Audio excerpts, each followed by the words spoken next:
Hi, Amal. I am happy to welcome you in our channel, video podcast. And yes, you are working on AI, and you are here today in INDABA, Deep Learning 2022. And our audience will be happy to discover AI through your own experience. So would you please introduce yourself to our audience? Sure. So hello, my name is Amal Namouchi. I'm actually from Tunisia, but currently I'm doing like my PhD in AI in Sweden. I'm in my second year, but before that I studied in Tunisia. I did my high school in like the Pioneer School of Bizard. Then I did my preparatory school and I graduated from Subcom. And I did my master thesis in the US, and now I'm just doing my PhD in Sweden. Yeah, it's amazing university and academic path. And how did you get to Sweden? Yeah, so you are in Tunisia. How did you get? In normal way, we are thinking always to Paris, to Deutsch, to Germany. So getting to Sweden is something uncommon. True. So that's the mentality. And like when I was younger, I thought like, okay, I'm gonna go to France or Germany. I actually like even studied like German for 2 years because that's what I had in mind. But then like when I went to the US and I did my research there, I started, like discovering what I actually want. And I had like this big interest in like climate change and energy. And I know like how much Scandinavian countries in general, they care about this problem, and they put all of this effort just like, to deploy like this new smart grid and go through like or towards CO2 free emission. So that's mainly like the main reason why I like chose Sweden, because I just feel more motivated with my research and with my work when like the government and like the people, they care about it and they put all the effort towards it. And the climate change is probably the biggest issue and challenge for humanity in this coming years. And Scandinavian countries are putting a lot of money, a lot of research on that. So you are interested in implementing AI in energy sector, yes, isn't it? Exactly. So what is the major issue of your research there? So my major issue, I would say, so this issue basically has different challenges. Of course, the first challenge is like technological challenge, which like we are trying to solve as researchers. And in this like, even in these like challenges, we have like sub challenges. And like we basically have like challenges with the data set and so on, because we do not have like microgrids yet. So they're not deployed yet. But also we have other challenges. We have like political challenges and like also economical challenges, because even if I hand over like the best solution for this problem, me as a researcher, I still cannot deploy it. I still like need people like, from the government and practitioners like in the government to help deploy this basically solution, because what I am trying to do is basically trying to change the whole grid infrastructure. It's just way conventional and it's based on like CO2 emission, and I'm just trying to change that whole one, and I cannot do it just with the research. But we do have an impression is that European and development countries are really aware about the climate changes, but in development countries are not really polluter. First, they don't make a lot of pollution because they're not so developed in industries.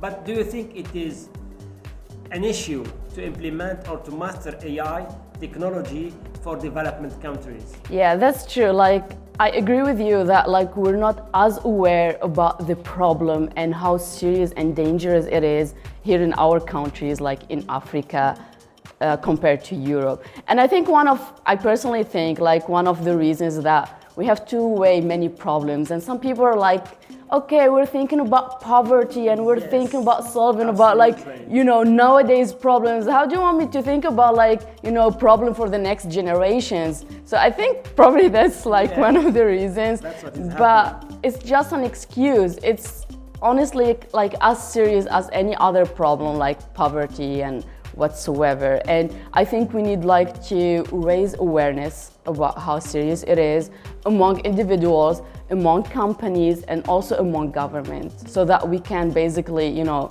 try to deal with it as soon as possible.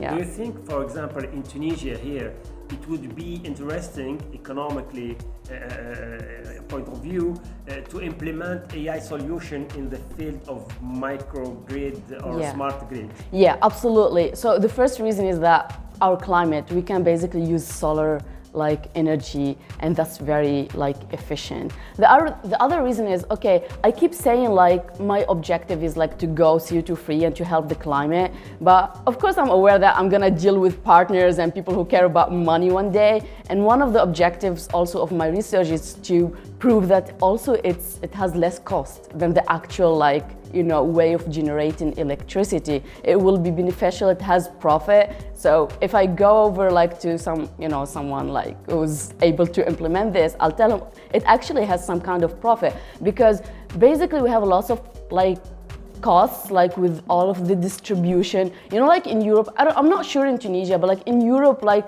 part of the electricity bill is some kind of a tax like related to the CO2 emission. So if that electricity you got to your house was produced using like, you know, fossil fuels, you have some tax. So you actually pay extra because you are, you know, using that like polluted energy. So of course, if you don't, you know, use that kind of generation anymore, it will be less cost. Electricity is already so expensive It in is. Tunisia. It so is. if we- It is. Yeah. Yeah. So it is. It definitely is. So. Yeah, but you need, as you said, a lot of awareness among especially governments Absolutely. and the community. And you are here in Indaba, so Yeah. so I think it's the best way to raise awareness around these issues. And how did you get access to deep learning Indaba here? Yeah, so basically when I was in Subcom a student in 2019, I was actually the chairwoman of IEEE Subcom student branch. Oh, yeah. And then, yeah, like we applied also like to host the INDABA X, and then also InstaDeep applied, and then we were just collaborated with InstaDeep to organize, you know, INDABA X 2019. 2019, yeah. Yeah, and it was a major success, and it's like one of the best events. I'm really proud like of my team and the IEEE and everyone who was involved. And yeah, so that was basically how it started. And then, you know, I went to Sweden, and then that's it. And then I just one day got an email from like INDADEEP main committee, steering committee, asking me like, okay, this year INDABA will be in Tunisia, and we know like you were involved in INDABA X and so on, and we really would like you to be organizer with us. And I just was very happy, and I've been like organizing with them like via Zoom with the application and selection committee and so on since. And I actually just traveled from Sweden for 1 week just to attend INDABA. Okay. That's it. Like I came on Saturday, I'm leaving on Saturday. That's it. I'm not even seeing my family. I'm going to ask you a question about how successful INDABA in gathering the AI community, but I'm just thinking that I know already the answer. So, Yeah, so no. how did you see the impact of INDABA in the ground in Africa? How In did you- Africa, it just like I know already it has like a big impact, of course, positive impact, but like participating in INDABA, every time I participate, of course, in INDABA X and now in INDABA, I see like a bigger and bigger impact, because every year we just like more people meet, more people collaborate. We have like startups or like papers that are published, and then we have also the awareness. So you get to talk about your research, you get to talk about your ideas, and then, you know, it's just amazing. And also we basically connect also, you know, like Africans with some of the best and international, like, you know, data scientists and research scientists from Google and DeepMind and so on. So that's basically just amazing, even for me, myself. So you have certainly attended some keynote speech or talks here. Definitely. And how did you find the evolution of startups, AI startups in this edition, and AI experts? Is there any shift in any evolution and revolution in their, in their awareness, in their mastering of this technology? How did you get this change? Yeah, absolutely. So as you know, like AI is like a progressive field, and like not every year, basically every day we have like, you know, new results, new research papers are published. So of course, like you will feel like a big shift between like for the sessions, for the lectures, like between the different years, because we need to keep up with the state of the art. Yeah. So you'll definitely feel that. So that's one way. And the other way also for the participants, like we have now more participants that they are aware of INDABA, like they probably participated in the past editions, and also the profiles, like we have like, you know, higher profiles, like people probably like in the first INDABAs, like people, it was 2017 and AI was not like, you know, as progressed as 2022. And now like, that's why like basically we have like, you know, higher profiles and yeah. Which is amazing in this edition that I discovered, noticed is there is a lot of women in this INDABA edition. So probably I met one woman with her baby. Sure. So is it AI in Africa? Is it more female than male? How?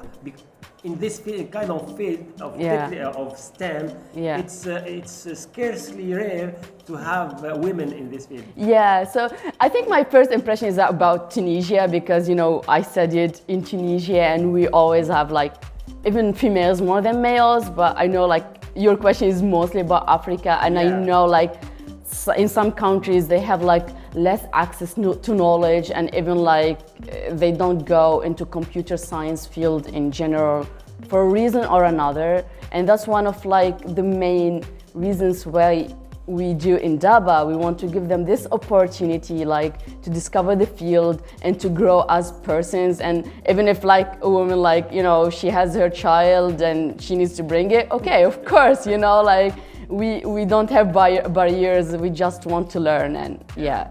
So how did you get, what is your opinion about ethics in AI? You are a researcher, and a lot of people have a misunderstanding of this technology and the threat that can be led, especially by films and movies who are showing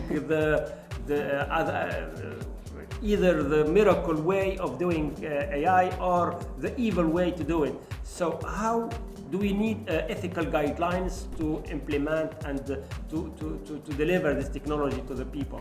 Absolutely, because there is even like a research field called, you know, ethics in AI. I even remember like here in Subcom I had like one lecture or one course about ethics in AI, and we definitely need that, especially like we deal lots with data sets, and then, you know, like we don't want to have some personal information or personal data and someone would do you know, like unethical thing with it. But it's definitely not like in movies, definitely not. No, it's nothing like in movies. I wish like we get there like with AI, but no, it's definitely not like movies. With robots, like human beings. Yeah, we're still far. We're still far from there. Okay. So, but especially in politics, they are a little bit afraid about that, and sometimes the communication about AI is presented like a miracle, something which is magic. So I think we need to communicate more reasonably about this technology. How did you get this communication about AI, you as a professional? So I think it's not very how can I say it?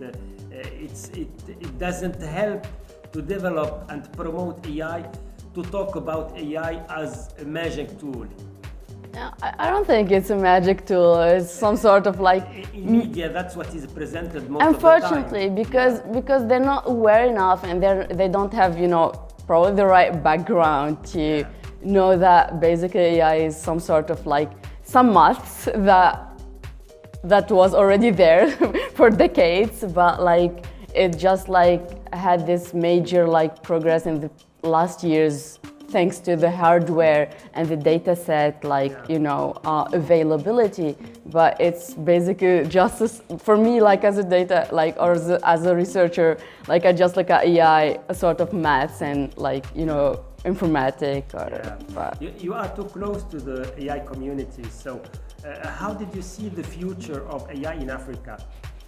Is there any real potential to have world-class startups, for example, in AI?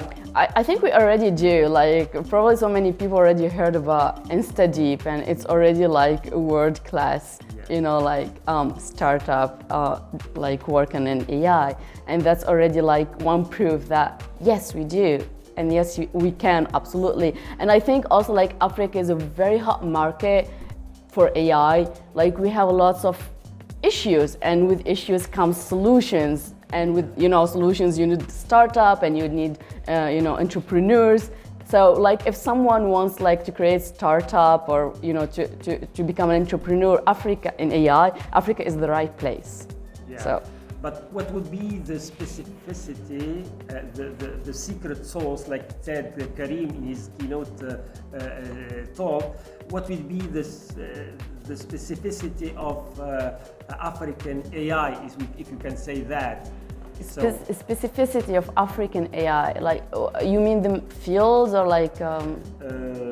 In terms of melting pot of these different cultures, different people, reducing biases about AI solution which is available in the market. So what would be the giving of Africa to this market? Yeah, so I think we have a lot like to add. Yeah, and like just like being here in INDABA and like sharing the different problems. Like there's, for example, in NLP, they are working a lot on like African dialects, which are like basically a barrier for communication between the different African communities, sometimes even in one country itself. So this is a specific field in AI where like we can leverage AI to solve this sort of like African problems. So probably, yeah, I don't know if I answered your question more or less, probably. No, let me ask you the final question. Okay. What will be your message to Tunisian community, but also to the African community about AI and how to get through in these different fields in AI? So what will be your piece of advice to them? Yeah, so I'll say we are in 2022. We have the internet. There is like no such barriers are like 10 years ago whatsoever. So if you really want to get into AI,